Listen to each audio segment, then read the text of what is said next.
Hello friends, வணக்கம். நான் உங்கள் லோகேஸ்வரி சிம்பு பேசுகிறேன். நம்ம இன்றைக்கி ஒரு சூப்பரான இன்ஃபர்மேஷன் தாங்க பார்க்க போகிறோம். இது வந்து பார்த்திங்கன்னா, நீங்கள் இது வரைக்கும் நம்ம பிஎஃப் ஆக்டிவேட் பண்ணுறது, அதுக்கப்புறம் பிஎஃப் கிளைம் பண்ணுறதை பற்றி தான் பார்த்துருக்கோம். இன்றைக்கி வந்து பார்த்திங்கன்னா PF passbook and claim status இதை பார்க்குறத பற்றி தாங்க பார்க்க போகிறோம்.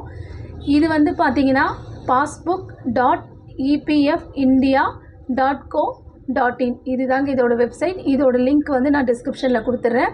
இப்போது இந்த வெப்சைட்குள்ளே போய் எப்படி டவுன்லோட் பண்ணலான்றதை பார்க்கலாம் வாங்க. அதுக்கு முன்னாடி என்னோடய சேனலை சப்ஸ்கிரைப் பண்ணாதவங்க சப்ஸ்கிரைப் பண்ணிடுங்க. இப்போது இந்த வெப்சைட் ஓப்பன் ஆயாச்சு. இங்கே பார்த்தீங்கன்னா யூஏஎன் நம்பர், பாஸ்வேர்டு இருக்குல்ல, இதை கொடுத்துக்கோங்க. இதுக்கு கீழே கேப்சா இருக்கும், அதையும் கொடுத்துருங்க. இதில் என்ன பார்த்தீங்கன்னா, நீங்கள் வந்து ஆதார் கார்டில் லிங்க் பண்ண ஃபோனுக்கு ஒரு ஓடிபி போகும், அது உங்களுக்கு உடனே வரும். அதையும் கொஞ்சம் கரெக்டாக டைப் பண்ணிக்கோங்க.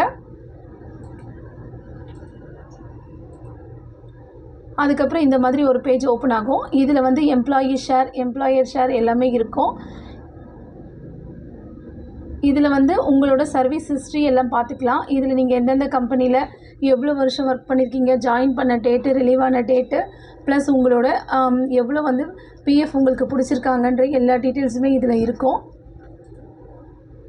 இதில் பார்த்தீங்கன்னா சர்வீஸ் ஹிஸ்ட்ரி அப்படின்னு ஒன்று இருக்கும். இங்கே போயிட்டு செலக்ட் மெம்பர் ஐடின்னு கொடுத்துக்கோங்க. இங்கே வந்து நீங்கள் எந்த கம்பெனியில் ஒர்க் பண்ண டீட்டெயில்ஸ் உங்களுக்கு தெரியணுமோ அந்த மெம்பர் ஐடி கொடுத்துக்கோங்க. இப்போது டவுன்லோட் ஃபைல் இருக்குது பார்த்தீங்களா, இதை நீங்கள் டவுன்லோட் பண்ணிங்கன்னா உங்களுக்கு உங்கள் கம்பெனியில் எவ்வளோ பிஎஃப் பிடிச்சிருக்காங்கன்ற டீட்டெயில்ஸ் உங்களுக்கு கிளியராக தெரிஞ்சிடும். இதில் வந்து பார்த்தீங்கன்னா எம்ப்ளாயி, எம்ப்ளாயர், பென்ஷன் இந்த 3 அமௌண்ட்டையும் ப்ளஸ் பண்ணிக்கோங்க.